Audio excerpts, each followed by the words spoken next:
Welcome to Life Stories, where sometimes the smallest voice carries the most haunting truth. Imagine a 4-year-old girl walking into a police station, holding a teddy bear and whispering just one sentence: "Daddy is under the kitchen floor." What happens when a child becomes the key to unraveling a buried secret, one so dark, so carefully hidden, it shakes an entire community to its core? This isn't just a story about loss, it's about betrayal, silence, and the fierce courage it takes to speak when no one wants to listen. Stay with us, because what began as a missing person report soon unravels into a courtroom battle, a mother's chilling secret, and a little girl's path to healing that will stay with you long after the video ends. Now, let's step into the story behind that whisper and discover the truth beneath the floor. The child's voice was barely louder than the hum of the old ceiling fan. "Daddy isn't gone," she whispered, clutching a worn-out teddy bear. "Daddy is under the kitchen floor." Detective Adam Keller looked up from the incident report that had just landed on his desk. It was supposed to be routine: missing person, no immediate threat, no flagged urgency. The report had been filed not by the wife, but by a neighbor named Susan Blake. She'd walked into the precinct that morning with a pale, wide-eyed 4-year-old girl named Lila Moore, gripping her hand so tightly her knuckles turned white. "She wouldn't let me take her anywhere," Susan had said, her voice shaking slightly. "But she said something, Detective, and I think you need to hear it for yourself." Now, sitting across from the girl, Adam softened his tone. "What's your name, sweetheart?" "Lila," the girl said, voice faint. "Do you know where your dad went?" Lila's gaze flicked up to meet his, dark eyes trembling. Then, without blinking, she murmured, "He's under the floor, in the kitchen, where the tiles are a different color." The room fell silent. The young officer standing nearby shifted uncomfortably. Adam didn't move. He simply looked at Susan, who had gone pale. "Did you say the kitchen floor?" Lila nodded once. "Mommy said not to tell, but Daddy's really cold." By the time Lieutenant Jamie Brooks arrived, Adam had already made the call. "Get Vanessa Moore down here," he'd said tightly, "and start prepping a team to check the house. Something about this doesn't smell right." 29 minutes later, Vanessa arrived. She was too composed, too dry-eyed, too perfect. Dressed in a crisp white blouse and tailored black slacks, her honey brown hair tied back in a neat twist, she looked less like a distressed wife and more like a woman attending a PTA meeting. "I already told the neighbor, Ethan disappears sometimes," she said smoothly. "He's done it before." Adam stared at her. "So you weren't concerned?" Vanessa gave a polite shrug. "It's just how he is." Jamie leaned forward. "Neighbors reported screaming the night he disappeared. Something breaking. You're saying that wasn't unusual either?" Vanessa paused just a second too long. "We argued. Married people argue." Adam didn't take his eyes off her. "Did you renovate your kitchen recently?" A blink. Slight. Calculated. "Yes," she said. "The grout was moldy. I retiled it myself." "You retiled it?" Adam repeated. "I watched videos," Vanessa answered quickly. "It wasn't that hard." Jamie slid a USB across the table. "Your neighbor, Mr. Randall, across the street, he has a camera pointed toward your driveway. We saw you carrying Lila out of the house at 3 a.m. and returning 40 minutes later, alone, with bags of concrete mix." Vanessa's eyes flickered. "I took Lila to a friend's house so she wouldn't breathe in mold spores. The supplies, well, I was fixing up the place. No receipts, no permit filed, no contractor." Adam leaned forward. "And your daughter says her father is under the tiles you laid that very night." Vanessa's mask began to slip. Her voice rose, cracking at the edges. "Are you accusing me of something?" "We're not accusing," Adam replied coolly. "We're trying to understand, but your answers don't line up." There was a long silence. Then Vanessa whispered, "Do you know what it's like to live with a man who controls everything? Who tells you when to speak, what to wear, who to see? Do you have medical reports, police complaints?" "No," she snapped. "I endured it." Adam exchanged a glance with Jamie. The air between them was electric. That night, a search warrant was filed. By morning, a forensic team led by Dr. Camille Rhodes entered the Moore residence. The house was quiet. Too quiet. Camille knelt near the kitchen, sniffed the cement. "Still fresh," she said. This hasn't cured fully. Start at the light-colored tiles. Drill slow. What they found under the grout wasn't just blood. It was fabric, then skin, then bone. Ethan Moore lay curled in a fetal position, tightly wrapped in an old bedsheet. Blunt trauma to the head, no defensive wounds. The murder hadn't been spontaneous. It had been calculated. Camille said nothing as Adam stepped into the room. The body was stiff, blue-tinged, a dark pool of dried blood haloing the shattered tiles. Jamie crouched beside the corpse and retrieved something small and metallic from beneath the sheet. A phone. Cracked. Possibly usable. Back at the station, the tech lab worked through the night, and what they found unraveled everything. A message from Ethan to Vanessa. I'm filing for divorce next week. Don't make this harder than it has to be. Vanessa's reply, if you leave me, I'll make you disappear. Lila and I will be better off without you. Adam didn't blink as he read the messages aloud in the evidence room. This wasn't a crime of passion. She planned it. She bought materials. She removed the child. She buried him under the floor of the kitchen where her daughter eats breakfast every morning. And now the girl remembers everything, Jamie said quietly. She saw it, or heard it, or both. She's 4, Adam murmured, too young to testify, but too old to forget. He walked to his office window, staring out at the slowly fading light over Willow Creek Lane. Then he whispered to himself, the tiles told a story, but the child told the truth. What would you do if the person you trust most turns out to be the one who destroyed everything you loved? How do we protect children from the nightmares they live through when the villain shares their last name? Vanessa Moore thought she buried her past beneath cold cement, but she never expected the smallest voice to dig it back up. In the next part, Lila's memories and drawings may become the loudest cry for justice. The courtroom was colder than it should have been, not from the air conditioning, but from the weight of something unspeakable. Lila Moore sat in the front row beside her grandmother, Eleanor, her legs swinging just above the floor. In her hands was Peepo, the teddy bear her father had given her the year before. She wasn't crying. She hadn't cried since the day she whispered to a detective that her father was under the kitchen tiles. But her eyes, those wide, dark eyes, carried something heavier than grief. They carried knowing. Vanessa Moore, dressed in a gray prison uniform, sat at the defendant's table. Her hair, once perfectly styled, now hung limp, framing a face that refused to betray emotion. Even now, even here, she kept her back straight, her chin high, as if pride could shield her from justice. Prosecutor Alexis Hart stood, her voice sharp and surgical. This is not simply a case of domestic tragedy. This is a premeditated act, deliberate, emotionless, and most chilling of all, executed beneath the very floor where this child ate her breakfast every morning. She turned toward the jury, her gaze unflinching.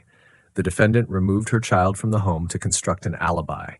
She purchased materials in cash to leave no trail, and then she buried her husband in the kitchen floor like yesterday's garbage because he wanted to leave her.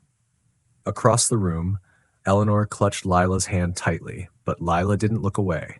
Her eyes stayed on Vanessa, as if trying to recognize something that once felt like love. But there was only stone.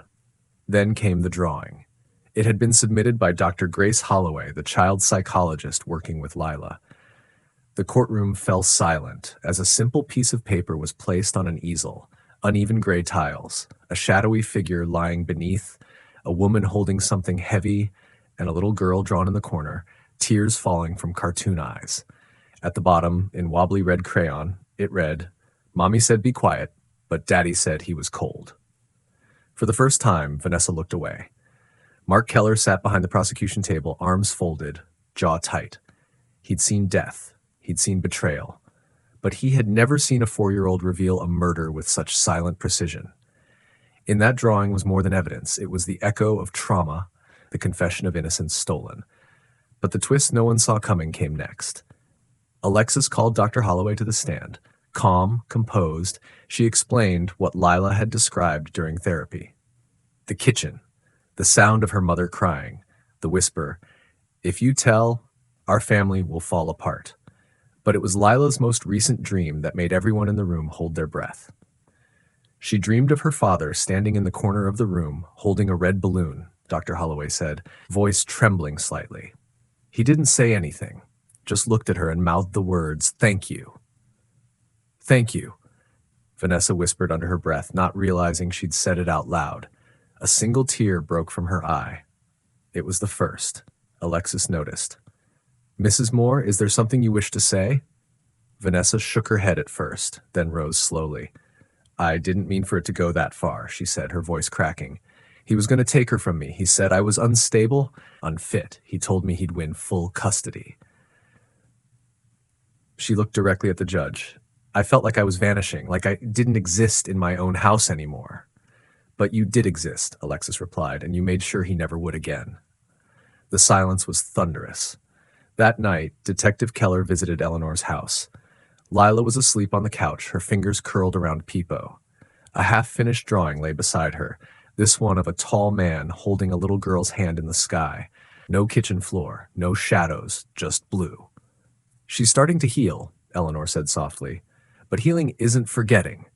"She doesn't have to forget," Keller replied. "She just has to live." Back at the station, Jamie Brooks entered the forensics lab with a new piece of evidence. "You need to see this," he told Keller. It was another clip recovered from Ethan's phone, audio only, just 23 seconds. A heated argument. Ethan shouting, "You can't stop me, Vanessa!" And then her voice, calm and cold. "You'll leave this house over my dead body or yours." They both stood in silence as the audio ended.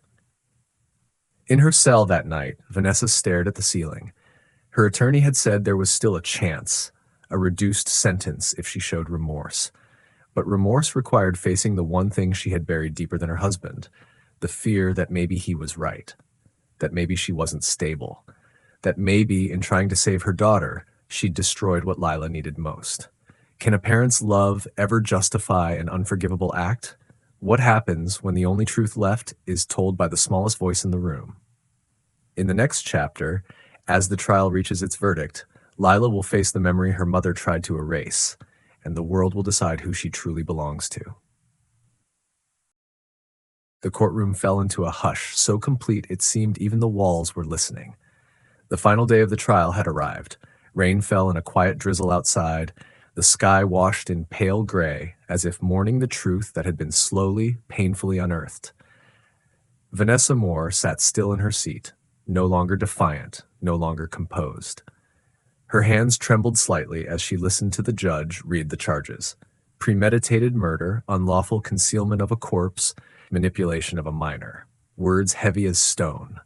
Words that had been built one by one from the broken voice of a child who had simply said, "Daddy is under the kitchen floor." Lila Moore sat in the front row with Eleanor beside her. The little girl wore a blue dress and white socks, and Peepo the bear was nestled against her chest. Her feet still couldn't touch the ground. She didn't look toward her mother. Her gaze remained focused on the wooden railing in front of her, as if she understood that something was ending, something too big for her age to name. The psychologist, Dr. Grace Holloway, had told the court that Lila had shown signs of progress. She had begun to draw skies instead of floors, open windows instead of locked doors. But the drawings still held one figure constant. Her father, always near, always smiling, always carrying a red balloon. Judge Harris cleared his throat, his voice firm yet touched with something human. This court finds the defendant guilty on all counts. There was no outcry, no gasp, just a silence that dropped like a curtain. Vanessa Moore is hereby sentenced to life imprisonment without the possibility of parole. Vanessa didn't cry. She only nodded, like someone who had already served the sentence in her soul long before the court decided it. As she was led out of the courtroom, she turned her head just once. Her eyes found Lila, and for a brief, fragile second, something cracked. "I'm sorry," she whispered. Not to the judge, not to the gallery, but to the child who had once called her mommy without fear. Lila didn't reply. She simply hugged Peepo tighter. Outside the courthouse, the rain had grown stronger, like the sky was rinsing the world clean. Adam Keller stood under the awning, his coat soaked at the shoulders. Jamie Brooks joined him, holding 2 coffee cups. "You did good," Jamie said quietly. "We all did." But Adam shook his head. We gave her justice, but justice doesn't bring back childhood. He looked out at the street where reporters were still gathering. She'll never be a normal kid again. That evening, Eleanor tucked Lila into bed in their new house. It was smaller, quieter. There were no creaking pipes or cold tile floors, only soft rugs and the gentle hum of a space heater. Lila had drawn a new picture after dinner, a balloon floating into the sky with the words, "Thank you, Daddy," written in shaky letters. Eleanor didn't ask what it meant. She only kissed the top of her granddaughter's head and whispered, "You are safe now. You are home." But that night, Lila had another dream. She stood in the old kitchen again, the tiles cracked and damp beneath her feet. The lights were off, but moonlight streamed through the window, and there, standing beneath it, was her father, Ethan. He looked younger than she remembered, his face soft and calm. Marred. In one hand he held a balloon, in the other, nothing. He knelt and opened his arms. "I'm sorry you had to see so much," he said gently. Lila didn't cry. In the dream, she walked into his arms and leaned her cheek against his shoulder. "Mommy said to stay quiet," she whispered. Ethan's voice broke. "You were braver than all of us." "I told them," she said, "even when it hurt." "I know," he said, "and now I can go." "Go where?" Ethan smiled. "Where it doesn't hurt anymore." Lila looked up. "Will you still be in my dreams?" He nodded. "Always. And one day, when you're all grown up and you see a red balloon, you'll remember me smiling." The dream faded, and morning came with sunlight for the first time in weeks. Lila sat at the kitchen table eating cereal. The air smelled of cinnamon toast and warm milk. Eleanor poured her coffee and smiled across the table. "Big day today. Your new school starts." Lila nodded, swinging her legs again. She looked toward the window, where the sky was a soft, clean blue. At Cedar Grove Elementary, Miss Evans welcomed the new students. Lila stood quietly beside Eleanor, wearing a yellow raincoat and holding Peepo. "What's your name, sweetie?" the teacher asked. "Lila," she replied. "And this is Peepo." The other children waved, and someone offered her a purple crayon. That afternoon, during drawing time, Lila drew 3 figures: a little girl, a smiling man holding a red balloon, and a woman with silver hair standing beside them. Dr. Holloway, who had stopped by to check on her progress, looked at the picture and asked, "And who are they?" "This is Daddy," Lila said. "This is Grandma." She pointed to the little girl. "That's me." "And what's happening in the picture?" "We're going for a walk," she answered. "Daddy said we don't need to be scared anymore." Dr. Holloway smiled and wrote in her notes, "The child is recovering. She carries the past like a shadow, but no longer hides from it." Months passed. Vanessa was moved to a long-term correctional facility. Her letters to Lila went unanswered. The courts had ruled that contact would only reopen wounds not yet healed. Still, Vanessa wrote page after page of things she hadn't said when she had the chance. She kept them in a small box in her cell, a box labeled Lila's Truth. Years later, when Lila turned 12, she found the strength to open one of them. Inside was a single sentence: "I wanted to keep you safe, and in doing so, I became the danger." She didn't cry. She folded the paper carefully, then opened her sketchbook and began to draw again. This time, no floor, no tiles, just a sky full of red balloons. What part of this story touched you the most or stayed with you the longest? If you felt something from Lila's journey, comment 100 below. We'd love to know. Where are you watching from? If this story moved you, please share it with someone who might need it. Thank you for watching Life Stories.